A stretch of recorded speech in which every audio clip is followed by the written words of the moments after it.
early afternoon because it was raining. I was down in the basement cleaning. Good evening. I call this meeting to order. It's the regular council meeting of August 12, 2019.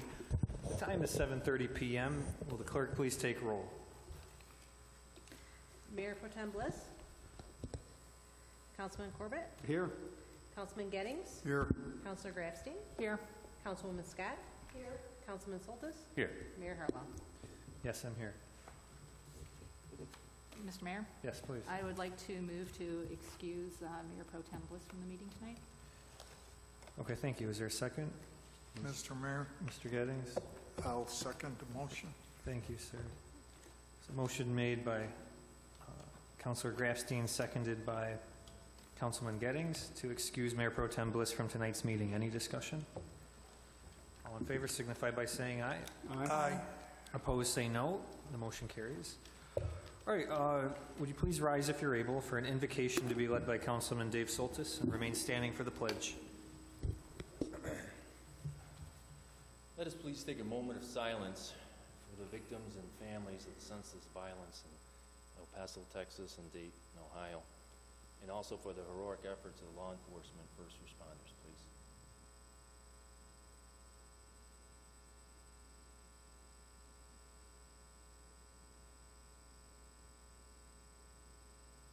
Thank you. Thank you. Pledge allegiance to the flag of the United States of America And to the republic for which it stands, one nation, under God, indivisible, with liberty and justice for all. Thank you. Please be seated. Are there any additions or deletions to the agenda? All right, we can go to public hearings. We have one tonight. It's public hearing A1 in the agenda. It's special approval 1904 regarding sports car Inc. at 1401 West Girard. Mrs. Marsh, do you have a report? Yes. Special approval is required to allow to allow a used automotive dealership in the M1 Light Industrial District. The applicant proposes a high-end sports car dealership with no motor vehicle service on site. The applicant will display one or two cars inside the building in a showroom. The parking provided on site exceeds the minimum number of spaces required and allow for adequate parking of vehicles for sale. The Site Plan Review Committee has reviewed the plan and all review comments have been addressed. Should City Council approve this request, the following conditions are recommended. 1, no bump and paint repair work permitted.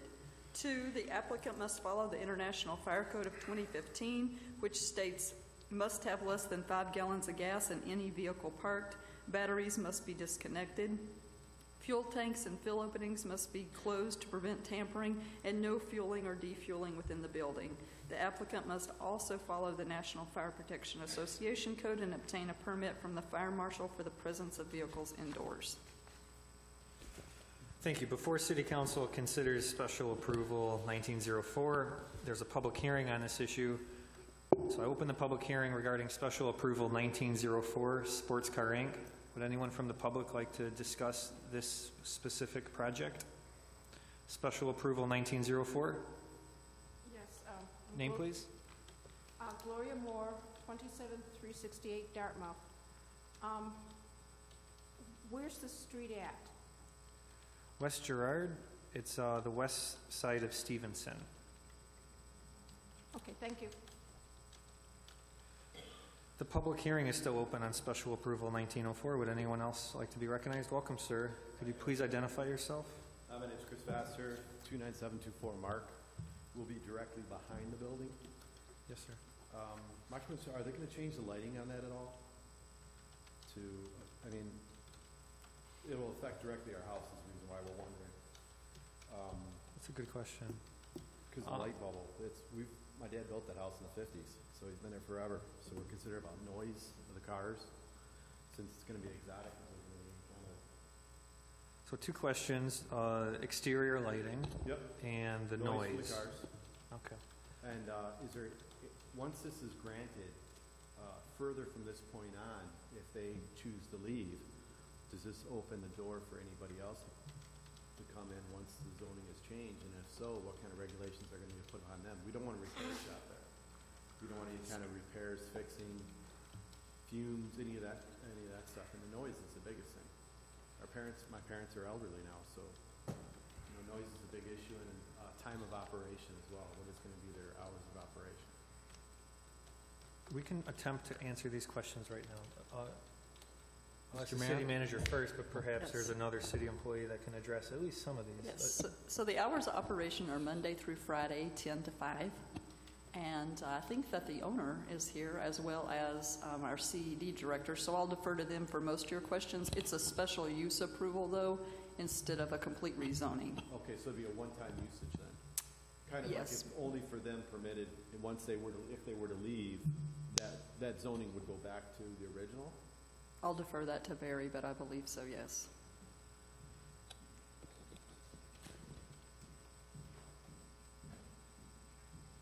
Mr. Vassar, if you have some follow-up, come back to the mic, but we'll try to get some answers, okay? Yes, good evening. To answer your question about the zoning, so this is a special use approval.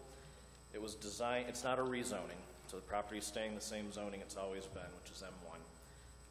It is made pretty specific to this type of operation, so there's no vehicle repair that's allowed on site. All the vehicles that get repaired are shipped to another location and returned back here for sale only.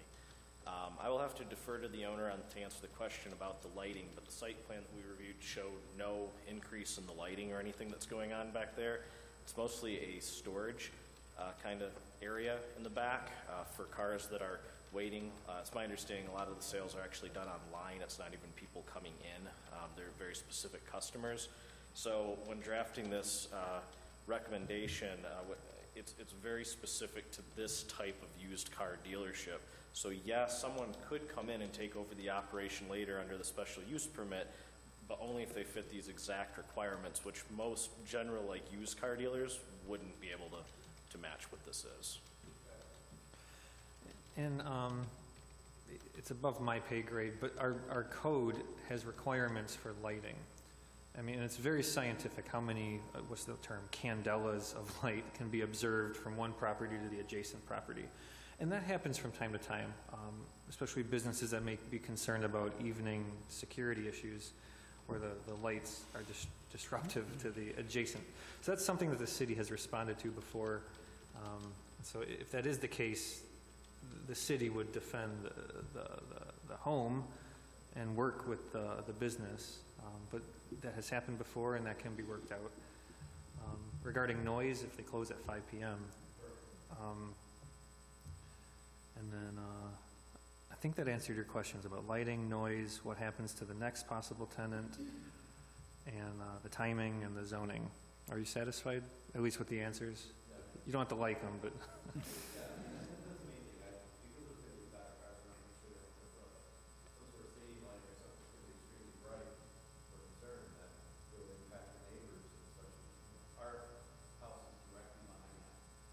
Okay. All right, yeah. Yeah, please come to the microphone.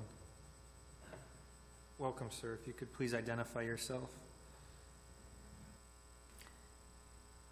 My name is Paul Petrie. I'm one of the shareholders of the new company. To answer your questions, we will not modify the existing lighting in no form or shape. We don't have anything like this in the plan. Okay. And we don't sell cars to the public. We sell mainly to other dealers, or some of the cars go on eBay, but there will be no people coming on the lot to test drive the cars and so on, so on. So at the most, somebody will come and pick up the car and take it. That's the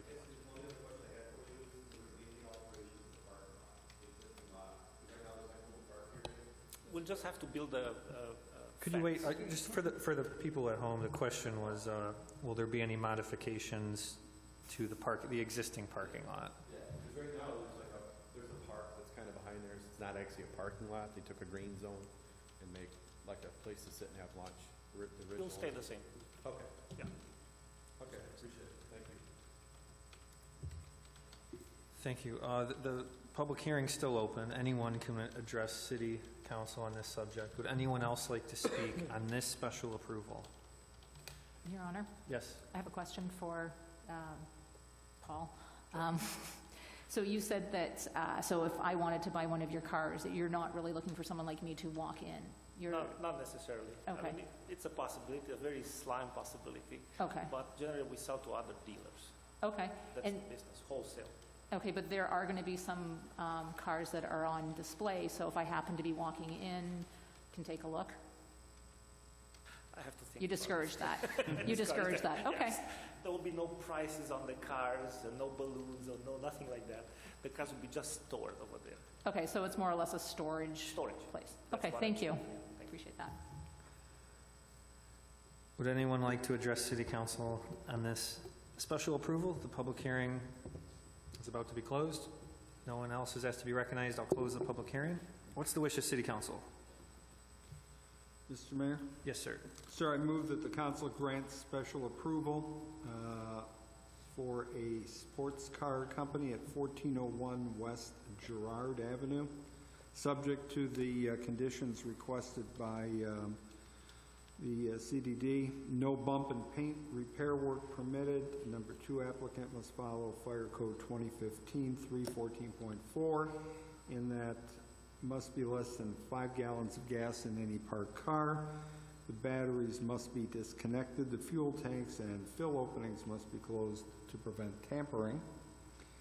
No fueling or defueling within the building. And number 3, the applicant must follow National Fire Protection Association code and obtain a permit from the fire marshal for the presence of the vehicles indoors. Thank you. Is there support? Your Honor, Ms. Grafstein? I support. Thank you. A motion was made by Councilmember Corbett, seconded by Councilor Grafstein, to grant special approval 1904, subject to the conditions as cited. Is there any discussion from City Council? All right, hearing none, we can vote. All in favor signify by saying aye. Aye. Opposed, say no. Motion carries.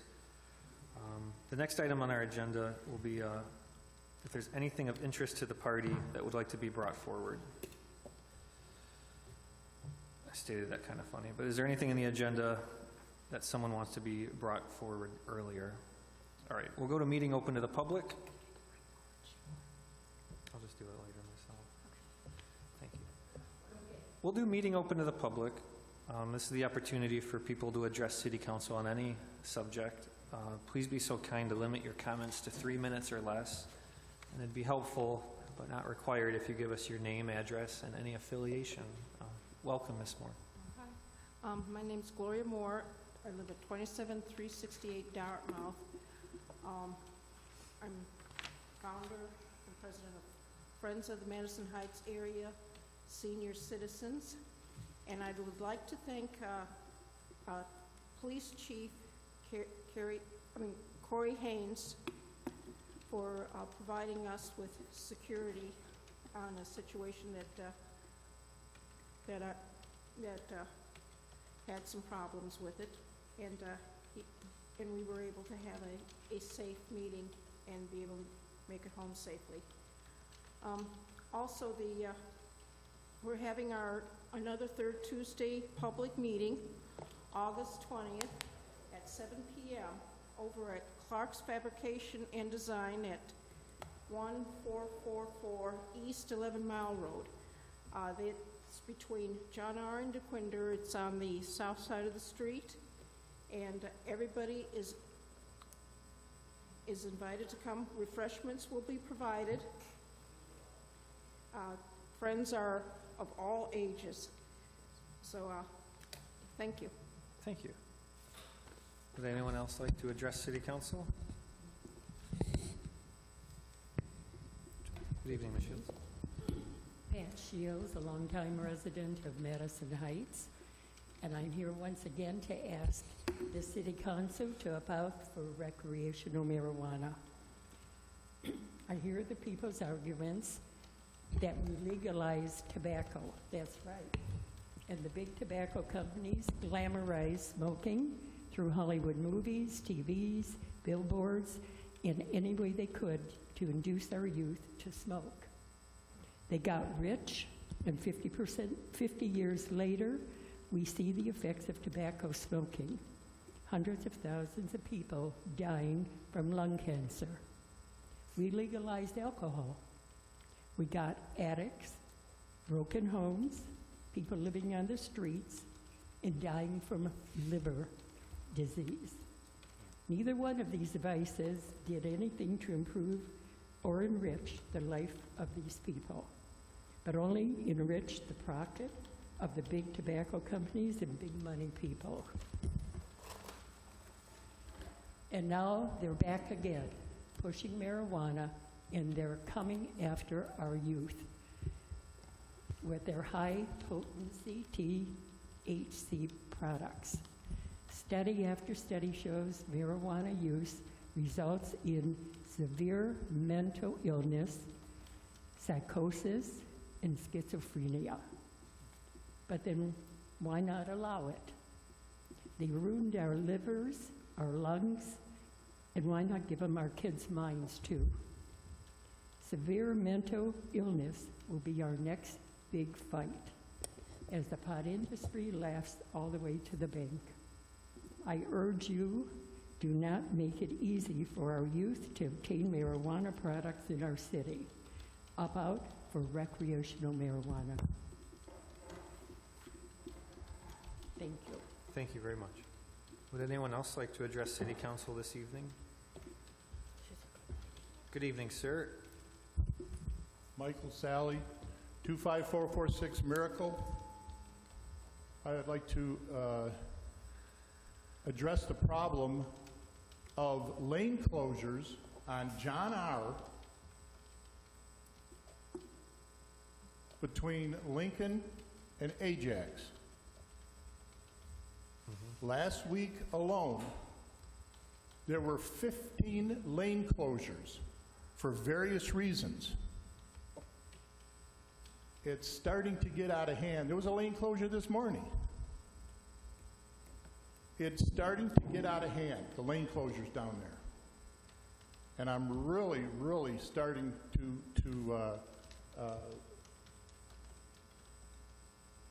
dislike BJ's or the company that is doing the construction over there.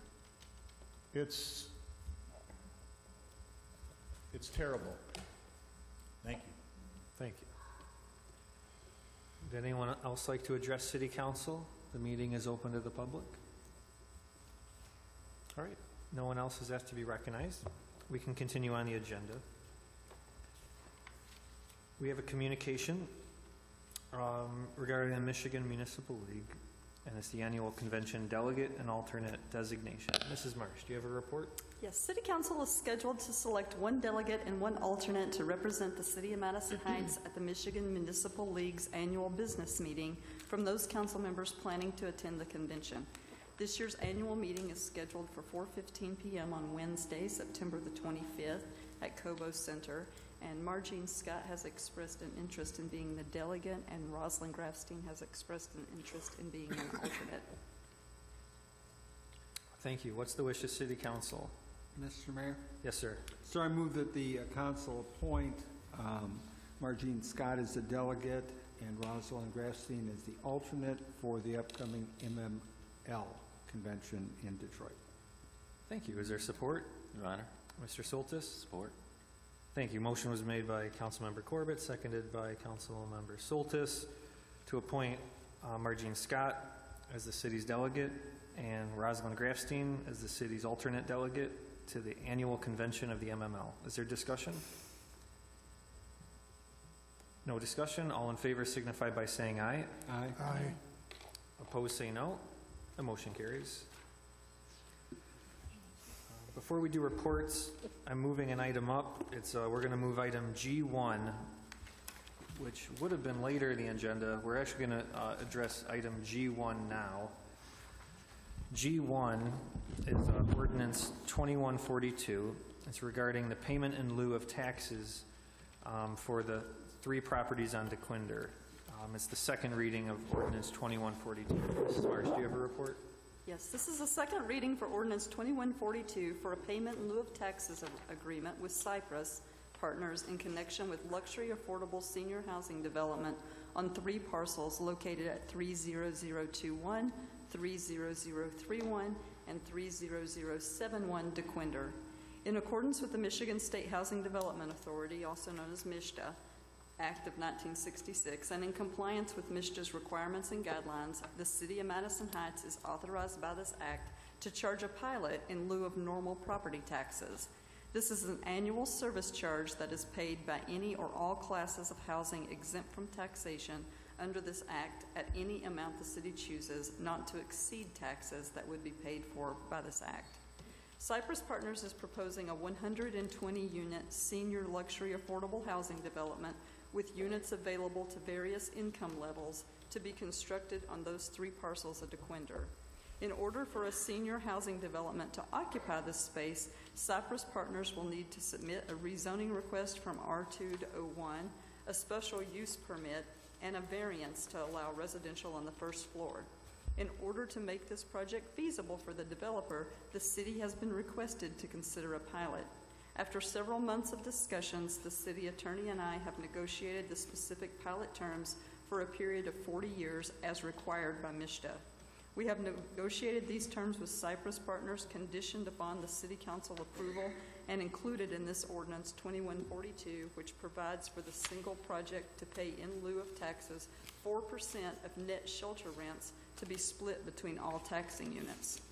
The pilot would take effect upon approval by MSHDA once 42% of the units are occupied by low-income elderly tenants in accordance with MCL 125.1415A6.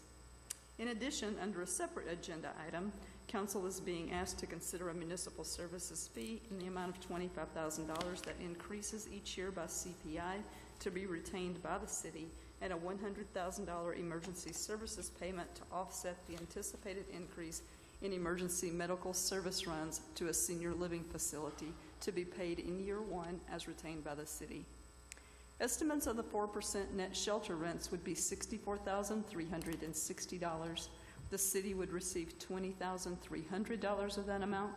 In addition, as mentioned above, the city would receive an additional $25,000 under the municipal services agreement, which is increased annually for CPI, for a total of an estimated $45,300. This is in addition to the initial lump sum payment, one time, of $100,000 to the general fund. As the parcels currently exist, the property owners pay $9,700, with $4,200 attributable to the city, and that will continue to be paid until the pilot is implemented through MSHDA and Oakland County. The city attorney and I recommend approval upon second reading of Ordinance 2142 for the pilot agreement with Cypress Partners for the 3 parcels on DeQuinder, 30021, 30031, and 30071. Thank you. What's the wish of City Council? Your Honor, Yes, Ms. Grafstein. I move that we adopt Ordinance 2142, the payment in lieu of taxes request for the 3 parcels on DeQuinder, 30021, 30031, and 30071. Thank you. Is there support? Mr. Mayor, Mr. Gettings. support. Thank you. We'll open discussion. I had a couple questions. Several residents reached out to me. The first question I received is, how much revenue to the city in the first year? Do we have a specific amount or a best estimate of the revenue to the city in year 1? Yes, in year 1 of the pilot, it would be $145,300. $145,000. And then years 2 and all the years after that, what's the estimated revenue to the city? Hang on one second. Could be ballpark. About $45,300, but that has to be increased by CPI. All right, so as you're calculating that, so to the resident that asked me, Roughly around $46,000 a roughly year. 46. And So- that would be an annual ongoing payment for the whole period of the pilot. All right, so the resident asked me, what's the revenue in year 1? $145,000 to the city of Madison Heights. Years 2 and years after that will be about $46,000 raised year after year, $46,000 annual revenue to the city. Now, the next question I got from the resident was, if there's no project, and this remains as 3 residences, how much revenue to the city? $4,200. The property owners currently pay about $9,700, but only $4,200 of that comes to the city. Okay, so I think the line of questioning from this resident was, It's an increase of revenue to the city. Is that right? That's the obvious yes, About right? $41,000 a year, starting at year 2. The first year, the $100,000 payment has to be factored in. So if there's no project and it stays as houses, about 4,000 of revenue to the city. If the project, as anticipated, will bring 145,000 in year 1 and then about 46,000 every other year. Okay, another question I got from a concerned citizen is they heard this will be like 10-story tall building. I know that is absolutely false, but exactly how many floors above grade are they going? Is it? Well, the developer is here, so I'll defer to them, but it's 3 stories, is my understanding. Yes. and Yeah, it's okay, about, 3 stories.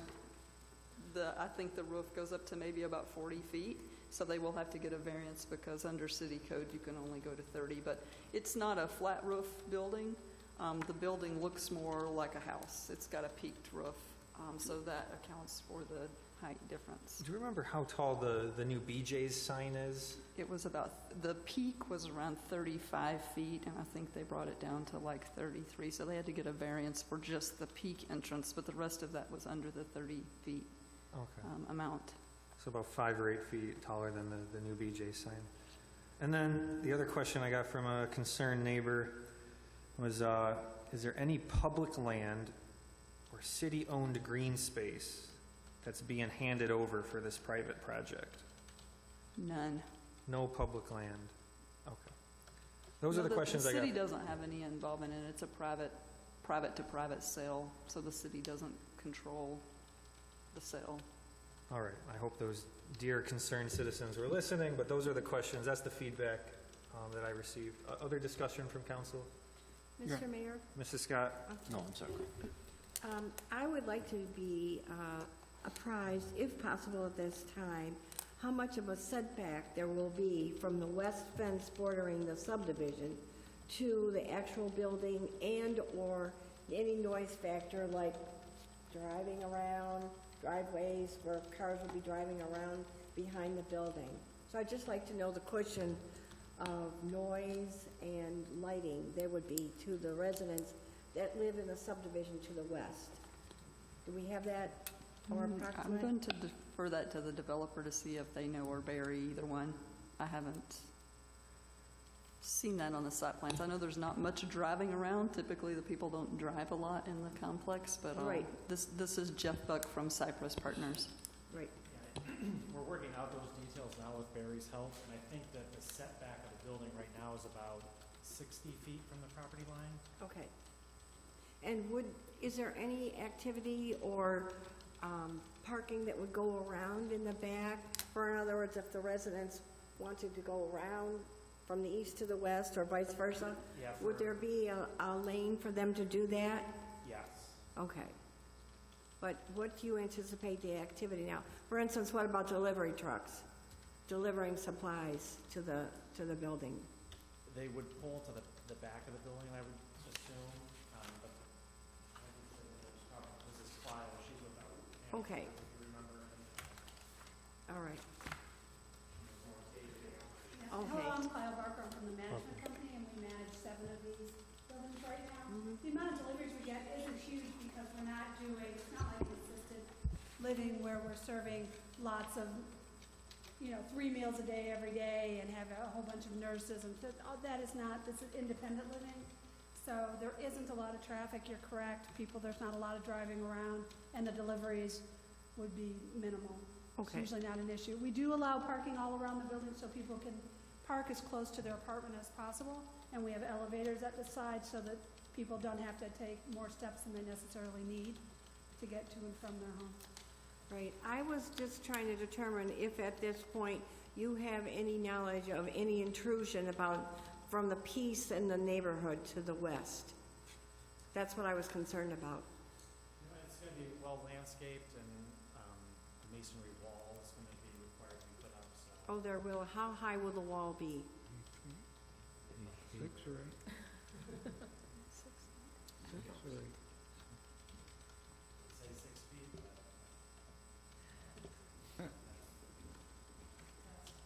We're still in the approval process with the site plan, so not all of these things have been worked out. By the time they go through this whole process, you're going to see this come back a lot. There's going to be a rezoning, there's a ZBA request for a few different items, and there's going to be a special use permit. So we'll have more of those answers at that time, but the ordinance for this type of use, because it abuts single-family residential, is required to do a 6-foot masonry screening wall. They are also adding from the preliminary plans landscaping in front of that wall as well, to kind of buffer some of that from those single-family homes.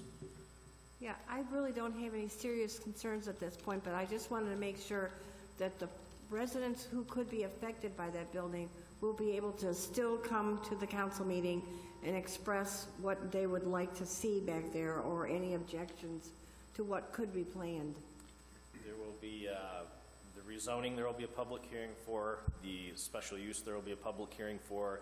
And the zoning board of approval, there will be a public hearing for. So there will be 3 opportunities, all with mailings to anybody within 500 feet, published in the newspaper as well, for opportunities to come out and speak. I'll just say historically, the neighbors have been pleased with the building coming to their neighborhood. It's improved the value of their home and of the neighborhood. Yes. Well, thank you for your comments. Your Honor, Yes, sir. since you're up there, if I can ask you. Oh, by the way, Councilwoman Martine Scott, it's in St. Clair Shores, right? The one that you have? So if you want to take a trip out there, Yeah, I've seen it. It's quite the sight. that's good. My question is, I'm not sure if we talked about this or not, but are you going to provide some type of transportation for your residents? Yes, we'll buy a bus and we'll go on regularly scheduled trips like to Target and the grocery store, to, Myers and Walmart and those kind of shopping trips, in addition to the movies and to plays and ball games. Oh, there's everything. Social. Yeah, there's everything right there across the street. So, yeah, thank you. Mr. Mayor? Yes, sir. Just a follow-up on the question from Mrs. Scott. How close, as I was listening to the discussion of the property and the parking and so on, exactly how close is the parking lot, though, going to get to the property line? Do we have any notion, or is that part of the design issues? I'm not sure if Jeff knows. I don't know off the top of my head. I'd have to look at the site plan again. I wasn't anticipating we're doing like a site plan review right now. No, so. I understand, but I think that was really the root of the question was, if you've got cars driving around closer to the Quinder, that's one thing, and I can't imagine it's going to be an overly lively location. No, they would. Out of trouble, but The closest they'd get would probably be within 5 or 6 feet by the time you account for drive lanes, depth of parking spaces, and then allowance for landscaping and the installation of a screening wall. which is the, off the top of your head, do you know what's the measure for parking there? So many square feet? Which They're metric is 9 used? feet wide by 20 feet deep for a standard parking space with 22-foot drive That's lanes. and that's for, is this considered commercial or residential? That's just the parking standard. Period? For Okay. commercial or multifamily residential, which this would be treated as. Okay. All right. Thank you. And so we have a lot of time. There will be, you said, 3 other opportunities where this issue will come back, where the more technical discussions can happen later. Yes. Tonight's simply just the enacting ordinance. However, because site plans have not been submitted, it'd be completely speculative to debate the dimensions and the specifications of how it's going to be built. Yeah, the site plans were submitted, but it's still preliminary. They haven't been approved by the site plan committee to go on to the next step yet. Okay. And there will be a time to get into that. Yes. Okay. Other discussion regarding this ordinance? Mr. Mayor, Yes, sir. just one comment for council's information and in addition to the city manager's introductory remarks, and that is the length of the pilot is dependent upon the financing that is obtained through MISHDA for the benefit of the developer. Under one, and the ordinance provides for this, under one of the programs that MISHDA offers, the Low-Income Housing Tax Credit Program, the length of the pilot would be 16 years, and in the event of a federally backed mortgage loan from the authority, the length of the pilot would be 40 years. And the way it works with MISHDA, in order for the developer to obtain that financing, the ordinance has to track with the length of the financing.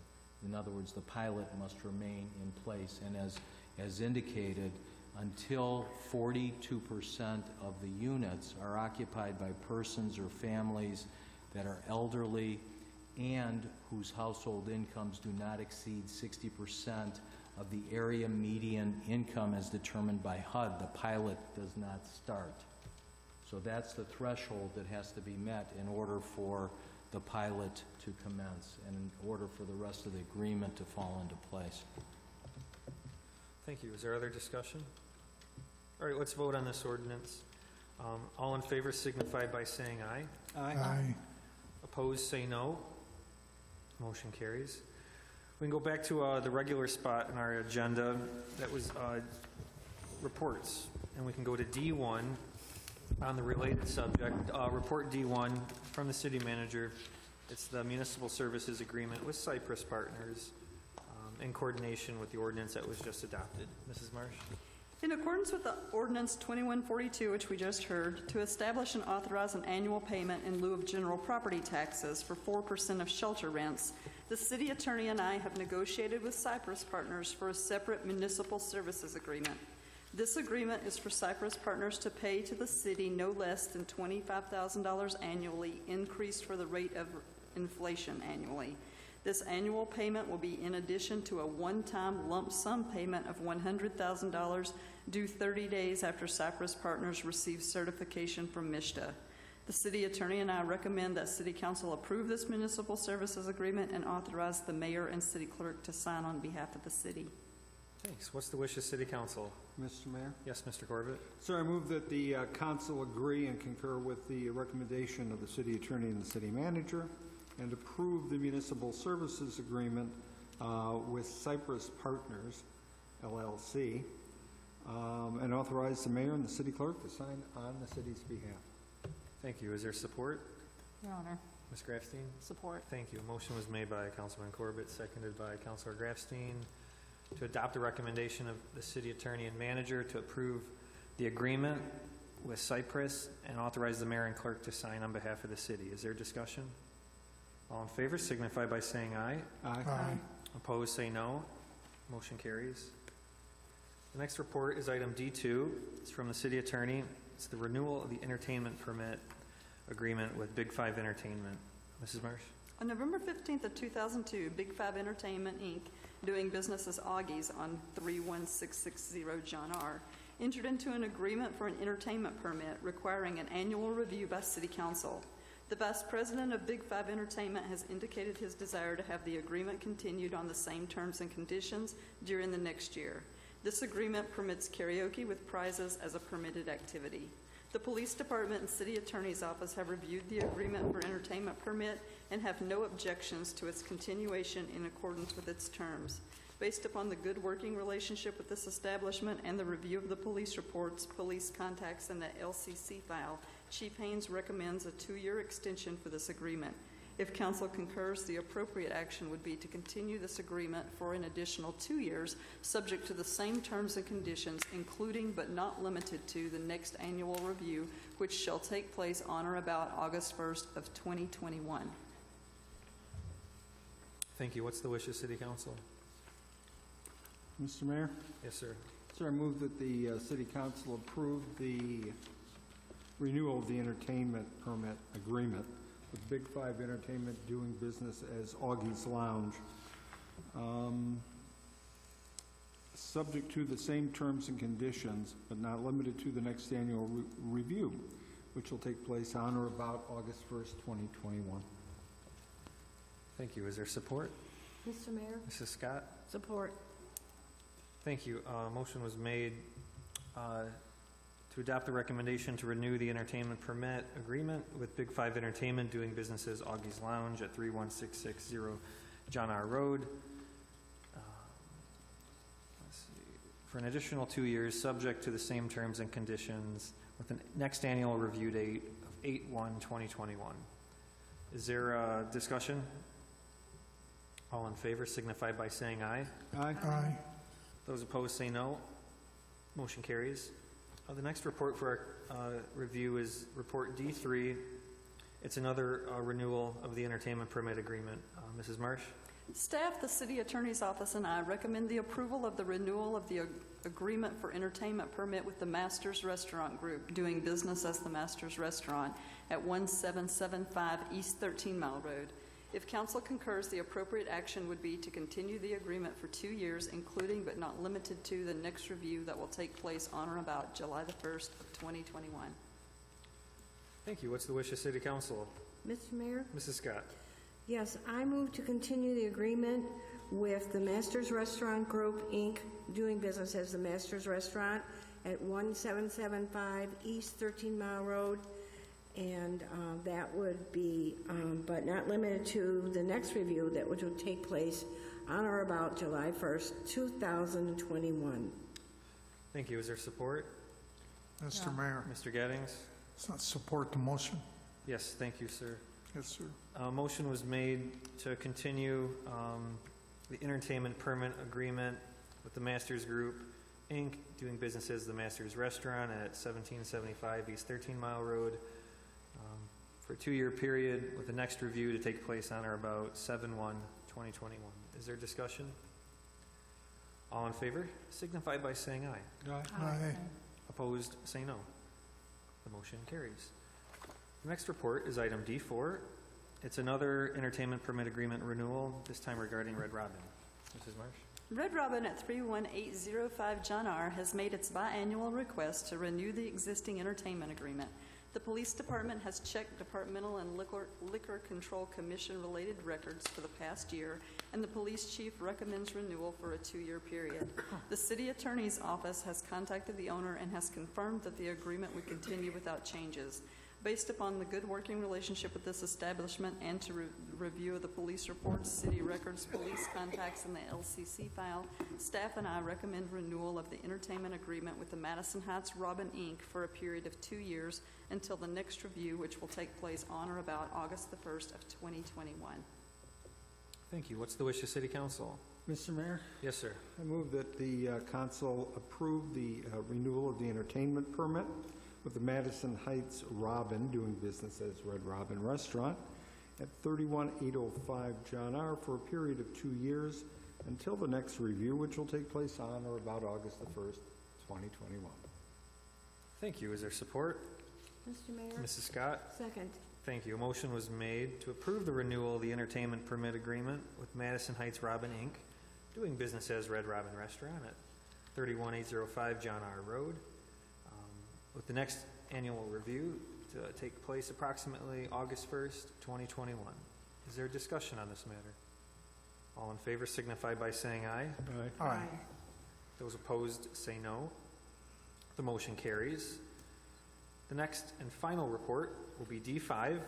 It's from the city manager. It's regarding the delegate and the alternate to the annual meeting of MERS. Mrs. Marsh, your report.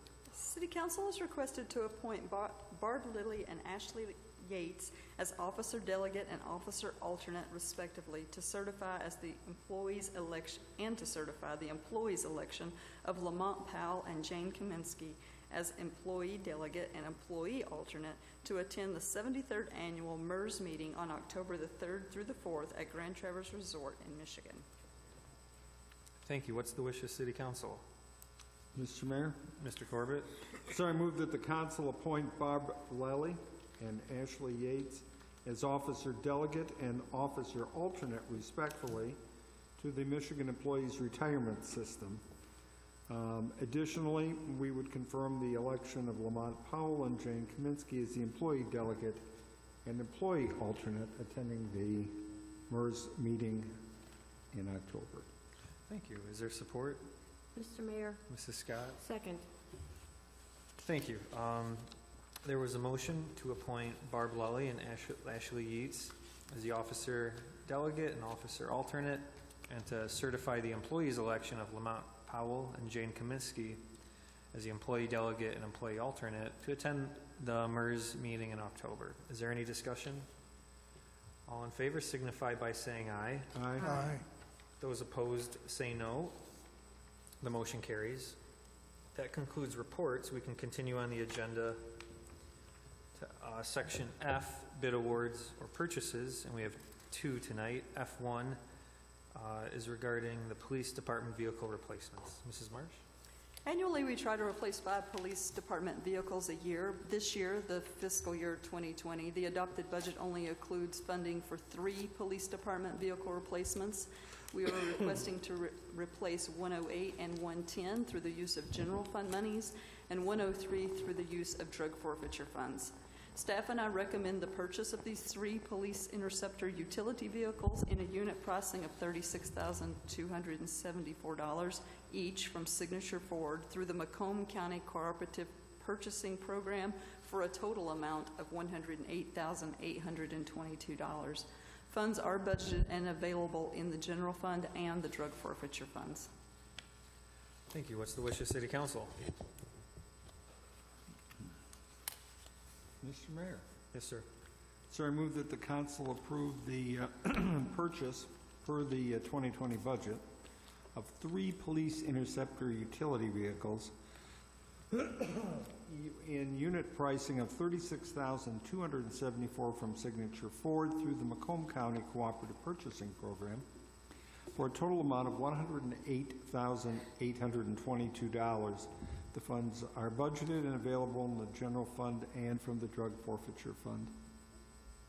Great. Is there support? Mayor, Mrs. Scott? a second. Thank you. A motion was made to approve the purchase of 3 police interceptor utility vehicles at a unit pricing of $36,274 each from Signature Ford through the Macomb County Cooperative Purchasing Program for a total amount of $108,822. Funds are budgeted and available in the general fund and the drug forfeiture funds. Is there discussion on this item? Your Honor? Yes, Mr. Soltis. Can I ask you about the city manager, Marsh, about the drug forfeiture funds? How much exactly is being taken from there to utilize for the vehicle? $36,000, $36,274 actually is being used from drug forfeiture. Now, is that a combination of the feds or local, or where exactly It's is that typically forfeiture? state funds, so drug forfeiture funds have to go into 1 or 2 categories, state or federal. The state is more lenient on the types of things that we can buy with it, and they do allow the purchase of vehicles from the state drug forfeiture piece. So the federal has to be more restricted just for drug enforcement type. But this is coming from the state piece. And just so the public knows, this is the money that was forfeited because of the arrest that we made in Madison Heights? Yes, it's money that's seized or forfeited due to drug arrest. It typically goes to the state and then it gets allocated back out to the different entities. So if it's Madison Heights involvement, we get a percentage of that. Thank you. That was a great point, Mr. Soltis. It didn't dawn on me that about 1/3 of this purchase will be from the drug forfeiture. So meaning our general fund could only support 2 vehicles, and the city manager said we usually need 5. So it's just remarkable, the limits of the general fund at the moment. Is there other discussion on this item? Hearing none, let's vote. All in favor signify by saying aye. Aye. Those opposed say no. The motion carries. The next bid award or purchase is item F2 in the agenda. It's from the DPS director regarding the police department roof replacement. Mrs. Marsh? I apologize in advance. The comments are a little long on this, but I want to make sure everybody understands it. So the police department roof is past its original predicted life and has been experiencing significant leaks over the past few years, which despite multiple repairs, it continues to just get worse. These leaks have caused severe damage throughout the building, including the lobby, the auditorium, the records room, the locker room, hallways, interview room, almost every room at the city, at the police department. A full replacement roof has been identified as a top priority. We were originally planning on phase funding that through the budget, but we're at the point we can't wait any longer. In order to address this replacement before the building damages results anymore, and in accordance with the strategic plan which was brought before council, staff included a financing option with a 5-year repayment at $130,000 per year in the fiscal year 2020 budget. Staff conducted a thorough bid process with 5 companies attending the mandatory pre-bid site visit. 3 contractors bid on the project by the deadline, and they bid 2 different alternatives. Alternative 1 was for a torch-down roofing system involving heat-applied materials, and alternative 2 was for a traditional hot kettle asphalt application. Each system will provide the same longevity and performance for the roof and will take the same amount of time to complete. When combined with the pricing of the associated materials which the city are purchasing, the low bid is from Lutz Roofing for alternate number 2. This represents an amount within the overall budgeted funds for the project. They are a highly qualified Garland certified roofing firm and was the lowest qualified bidder, performing significant repair work at the police department and DPS administrative offices in the past, and the replacement of the water sewer garage roof in 2012. Staff and I recommend that council approve the replacement of the police department roof in the amount of $599,091 as specified in the bid alternate number 2, representing the purchase of materials in the amount of $272,091 from the Garland Company, which the city will be buying direct. We are using a OMNIA Partners Cooperative bid for that, and the labor for installation to the lowest bidder, which is Lutz Roofing, in the amount of $327,000. Additionally, staff and I recommend that City Council authorize the city manager and the finance director to facilitate a 4-year loan from the city's water and sewer fund to the general fund for the purpose of financing this project. So each year for the next 4 years, City Council will see a $130,000 budgeted line item to repay the water and sewer, and we will be repaying them with interest, just like we were borrowing, but we're borrowing and earning the interest ourselves. So, and the representative is here along with Corey Almas if you have any questions. Okay, thank you, Mrs. Marsh. What's the wish of City Council? Mr. Mayor? Yes, sir.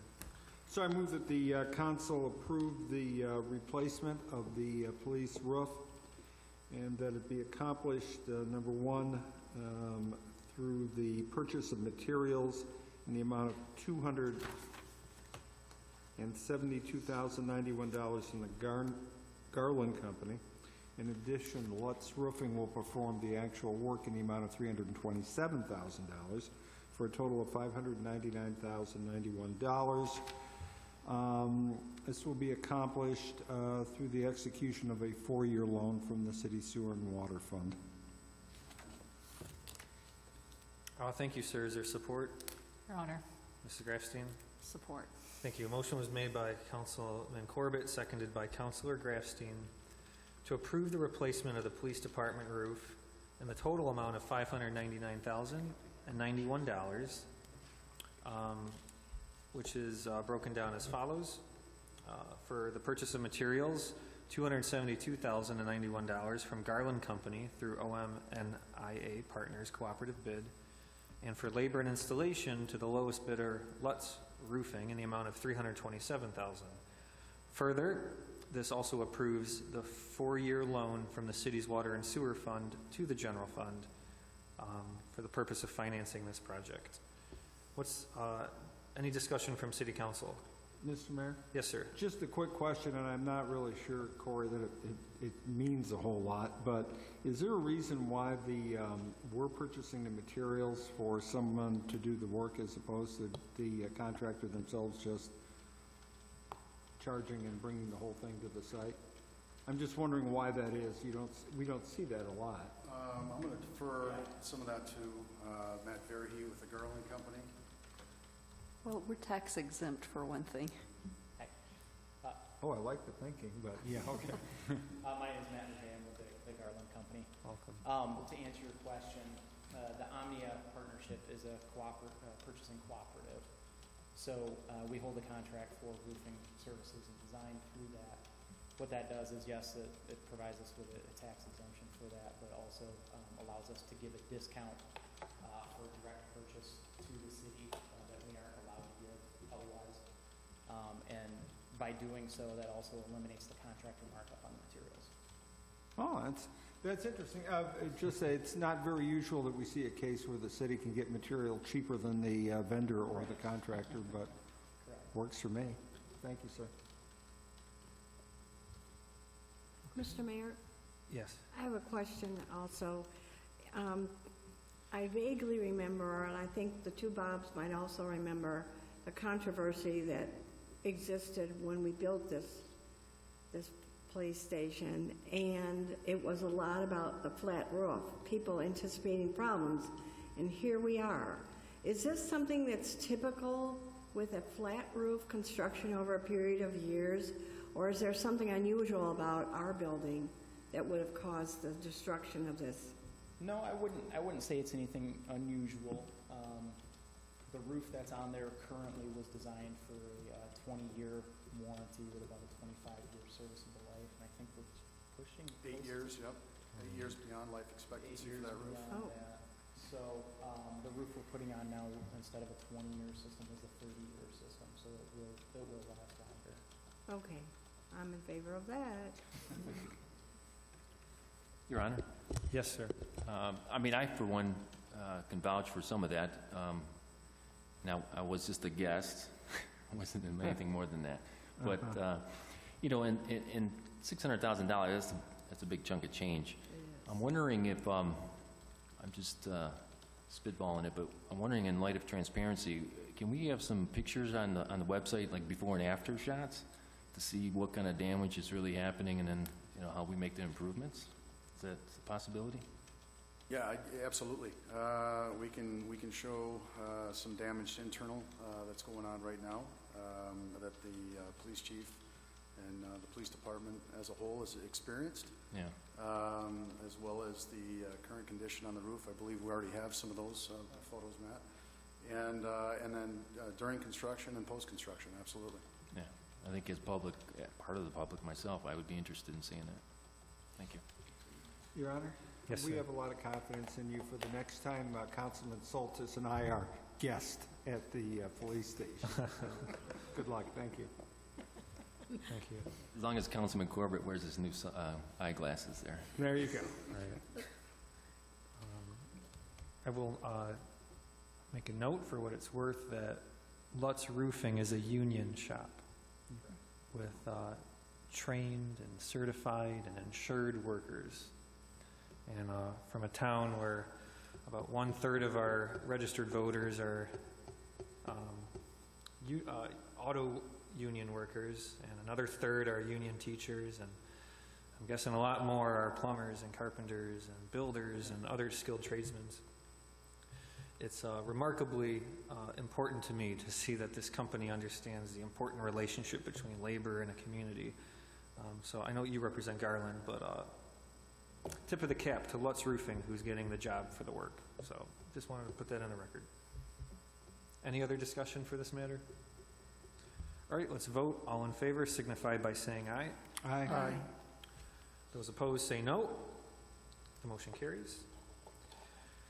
We already discussed item G1 earlier, so we can skip that. There's no unfinished business. So all we have left is the minutes from 7/22/19. What's the wish of City Council?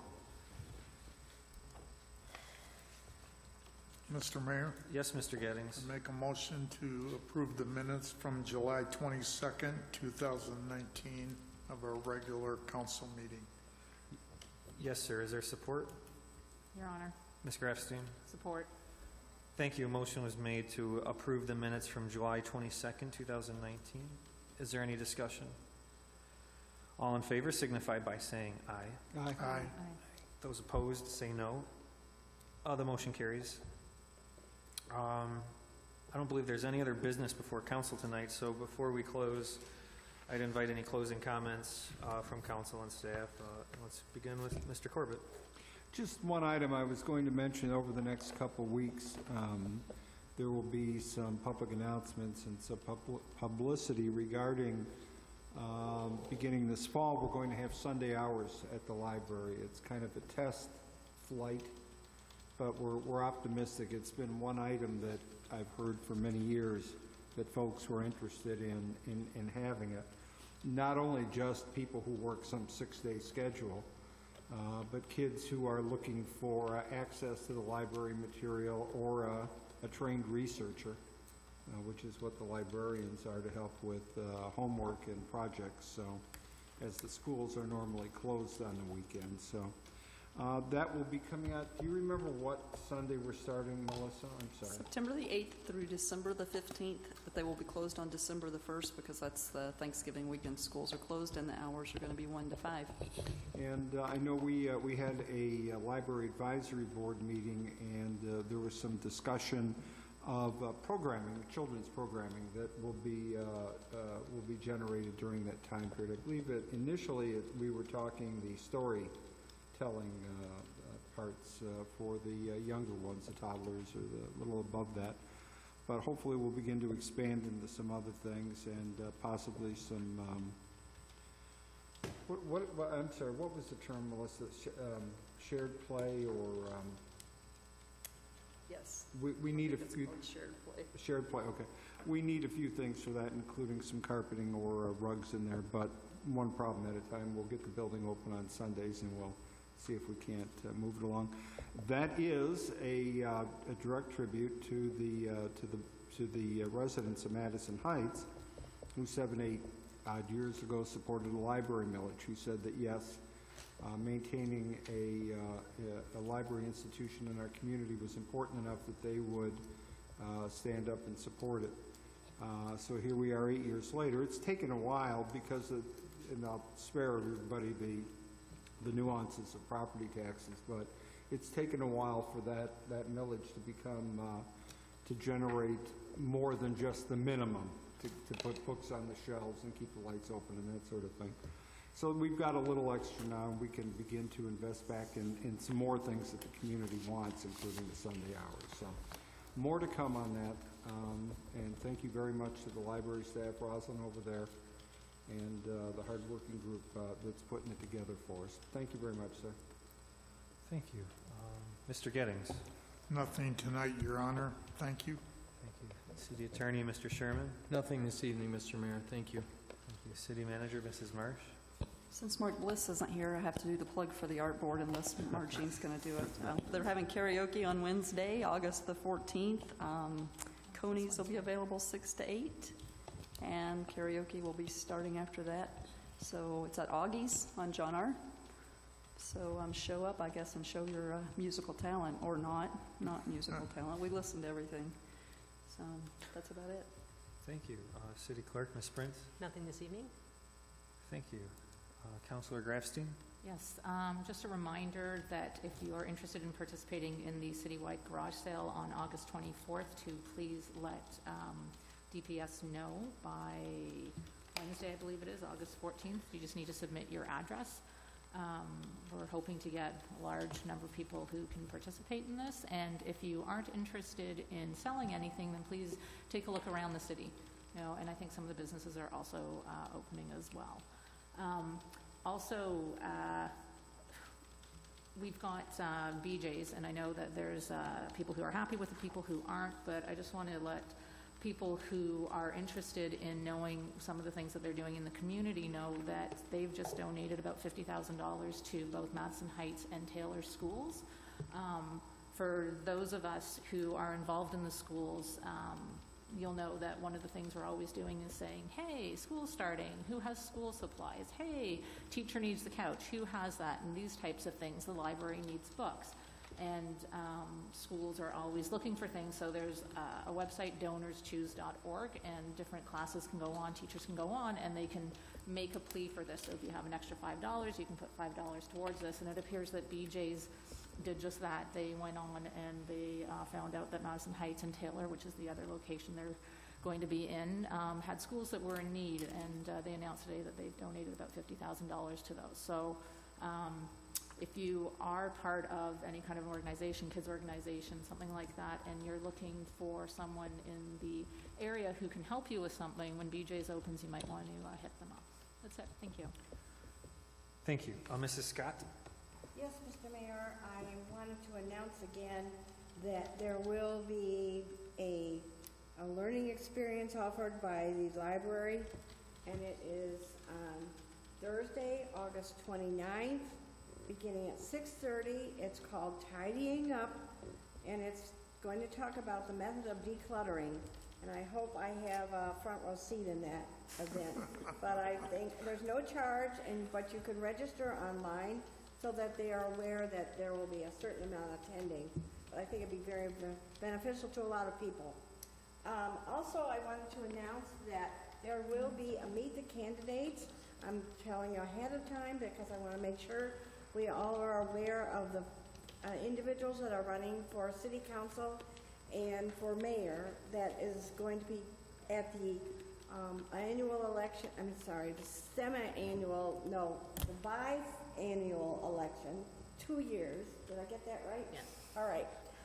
Where the candidates for city council and mayor are up for election. The date will be on Thursday, September 12th at 6 o'clock to 8 o'clock. There will be a Meet the Candidates meeting also, as well as a mayor and council proposing and talking about the learning about proposal for Madison Heights. It will be held, are we all right? We're fine. I believe there's an extreme weather alert. That's fine. Okay. All right. Then I will hurry up. Then it will be in the council chambers right here. And remember, it's September 12th from 6 to 8. And please come by with your questions so that you're well aware of what is entailed in the election for November the 5th. I would also like, and that was maybe my cue, to remember 5 years ago, yesterday, we had the great flood of Madison Heights, and I hope we're not in for another one, but I wanted to say how sorry we were that all of that happened. I know probably 33% of our citizens were affected by that awful rain, and you were one, huh? I was one, yeah. And luckily, I was fine, but our museum got flooded. But consequently, we were able to remodel that and restructure it, so it turned into a blessing in disguise. And I know we got a lot of assistance from our government, but just please be aware of tonight too, any conditions that are going on tonight, and I'll turn it over to the mayor. Mayor Soltis, that is, right? Councilman Soltis. Yes, thank you, Your Honor. Yeah, in fact, we were sitting in here that night, it flooded out there, and my car got ruined out there, but so did my basement. But anyhow, life goes on. So officially, we kicked off the diaper bank. I don't know if you saw the newspaper, the C&G, take a look at it. That's the first time and only time you'll see me sitting there holding a diaper bag. But anyhow, we're collecting them. It's for a great cause. The owner of 4C's Child Care is helping out. She's doing a fantastic job with it. We're getting donations daily. I just delivered a month's worth of diapers to a resident, a single mom here in Madison Heights over the weekend. She was thrilled. I'm thrilled to help her. And then there's other people that are asking for help, so we're in it. But we need donations. I kind of underestimated the need. I knew it was there, but I didn't realize it was that great of a need. So if you feel in your heart that you want to donate diapers, that would be fantastic. I know Walmart, I went there to get them, and they're the cheapest ones, but any type of diapers, and just call us if you want about the size. The ones I bought recently were size 4. I'm a dad 3 over, but I can't remember what size, at what age, but anyhow, I think size 4 is what I got. But we'll take anything if you'd like. So you can drop it off at 4C's or here at City Hall, but they're going to call me immediately, so I'll pick it up for them. Or you can call myself. So thank you. Thank you very much. On October 3rd, Oakland County Executive L. Brooks Patterson passed away at the age of 80. And he did impact Madison Heights in many ways, and he does leave a legacy. And one of the programs that the County Executive Office created was Main Street, Oakland County, which the City of Madison Heights is now a member of. And just days ago, the City Council and the members of the Planning Board and the Downtown Development Authority attended a training session to educate our city on the best practices of development and how to build a city for its own residents and the businesses that are here and those that we want to attract.